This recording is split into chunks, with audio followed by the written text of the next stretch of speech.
Hello friends, this is Math Guru Pawan Wagh. Our today's topic is joint bar graph. Today we will study about bar graph. We will learn how to prepare the bar graph. We will study about joint bar graph. These 3 points we will study today. Bar graph. Have you seen the bar graph? आपने bar graph देखा है सबने? Yes, you have seen. You have seen the bar graph in previous class. In previous class you were having this chapter bar graph and you must have solved question based on bar graph also. In day to day life you have come across the image of bar graph. बताइए मुझे कि अपने day to day life में आप कब कब आपने bar graph को देखा है. Think about it. In cricket, whenever we watch a cricket match at the television, we see the bar graph there. जब आप रन स्कोर देखते हैं, पर ओवर कितने रन बने हैं, कहाँ विकेट्स हुए हैं, ये सारी डिटेल हमको मिलती है बार ग्राफ को देखने से. In cricket we have seen the bar graph which shows the information about the run scored in every over and wicket. Here ये देखिए आप, ये बार ग्राफ है जो बता रहा है फर्स्ट 1 से लेकर 20 ओवर के बीच में. यहाँ पर आपको दे के रखा है. देखिए फर्स्ट ओवर में कितने अराउंड 6 रन बने हैं, नेक्स्ट ओवर में 7 रन बने हैं, देन 9 रन बने हैं. इस तरह से ये देखिए जहाँ जहाँ बॉल है ये बता. This information gives us this bar graph gives us the clear information. आप एक इंस्टेंट लुक में आप देख सकते हैं कि किस ओवर में कितने विकेट गिरे हैं, किस ओवर में सबसे ज़्यादा रन बने. अगर आप यहाँ देखें, इस बार ग्राफ को देखें और आपसे पूछा जाए कि सबसे ज़्यादा रन किस ओवर में बने, तो देखिए ये 19th ओवर में 10 रन बने. तो इजीली आप बता सकते हैं. Excuse me. In one view you will be able to get the information. As I told you, bar graph. A bar graph can be used to display and compare data. अब bar graph क्यों बनाया जाता है? सबसे main बात है कि bar graph में जो कोई भी डेटा है आप उसको कंपेयर कर सकते हैं. अब सपोज मैंने आपको कहा कि आपकी क्लास में जितने बच्चे हैं उन सबका वेट आपको फाइंड आउट करना है. आपने फिर आप एक लिस्ट बनाओगे, आप हर बच्चे का नाम लिखोगे, उसके सामने उसका वेट लिखोगे. और अब आपसे अगर पूछा जाए कि बताइए सबसे ज़्यादा वेट किसका है, तो आपको क्या करना पड़ेगा? You have to check one again, one by one, बहुत बारीकी से आपको चेक करना पड़ेगा. और जो सबसे ज़्यादा हाई वाला होगा, सबसे ज़्यादा जिसका वेट ज़्यादा होगा उसको अंडरलाइन करना होगा. इस तरह से आप इंडिकेट कर सकते हैं. लेकिन अगर आपको कहा जाए कि इनका बारग्राफ बनाओ, तो इंस्टेंट लुक में आपको एक बार में समझ में आ जाएगा कि जो सबसे बड़ा पिलर है वो उसका सबसे ज़्यादा वेट है.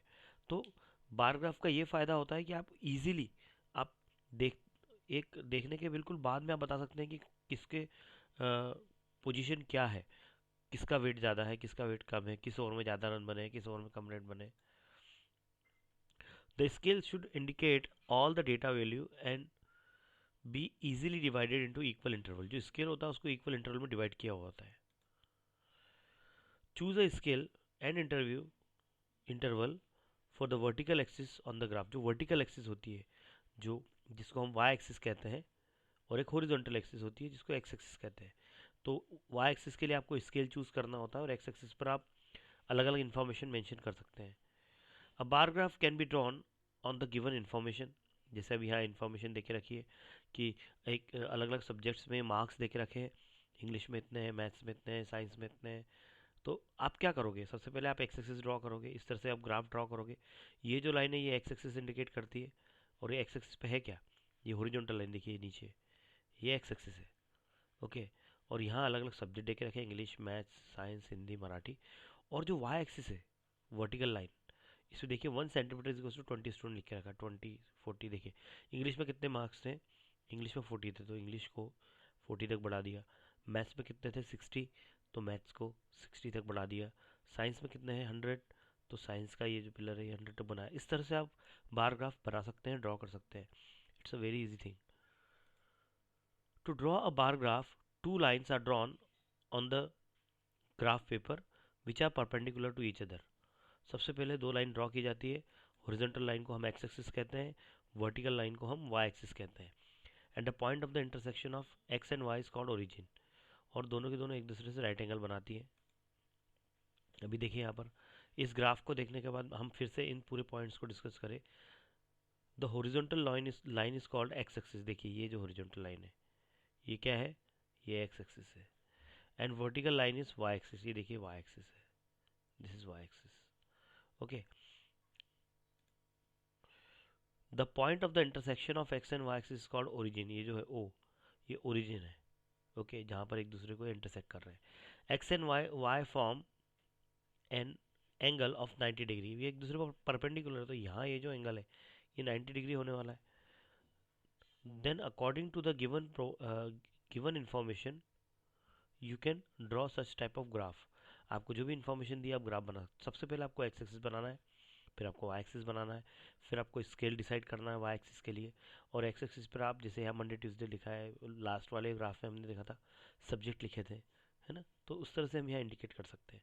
बट यहाँ पर भी जो डिस्टेंस है वो इक्वल छोड़ना है आपको, नहीं तो आप एक साथ आगे पीछे करोगे तो वो सही नहीं लगेगा।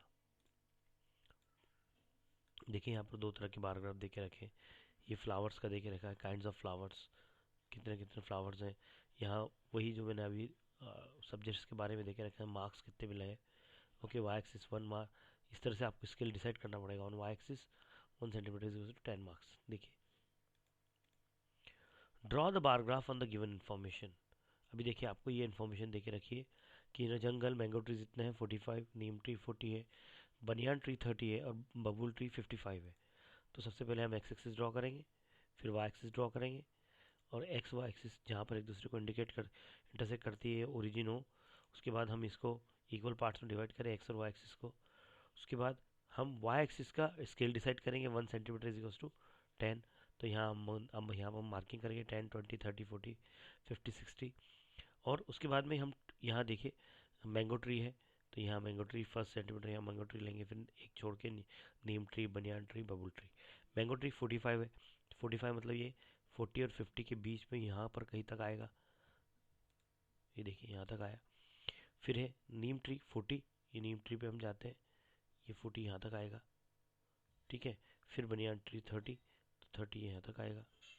उसके बाद बबुल ट्री 55, तो यहाँ तक आएगा। इस तरह से आप ड्रॉ कर सकते हैं, बहुत सिंपल तरीका है बार ग्राफ ड्रॉ करने का। अब हम बात करते हैं जॉइंट बार ग्राफ की। जॉइंट बार ग्राफ में होता क्या है कि कंपेयर करने के लिए जॉइंट बार ग्राफ को जनरली यूज़ किया जाता है। Joint bar graph we use to compare the information, detail, marks, numerical data. There are two bars together. We can shade the second one so that we can compare them easily. अभी देखिए यहाँ पर दो bar graph देके रखे हैं, दो students के मार्क्स है, शिवा के मार्क्स, ये जो है वाइट वाला वो शिवा के मार्क्स है, और ये जो है डार्क वाला शेड किया हुआ पेंसिल से वो गौरी के मार्क्स है, गौरीज मार्क।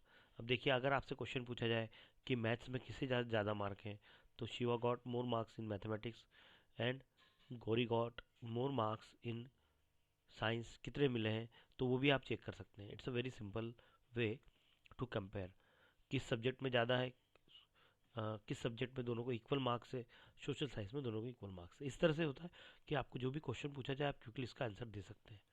जॉइंट बार ग्राफ, अभी इसका जॉइंट बार ग्राफ आपको बनाना है, आप इस तरह से बना सकते। देखिए शिवा और गौरी, जो क्वेश्चन अभी हमने पीछे देखा, ये वही बार ग्राफ है, फिर से इसको बता रहे हैं यहाँ पर।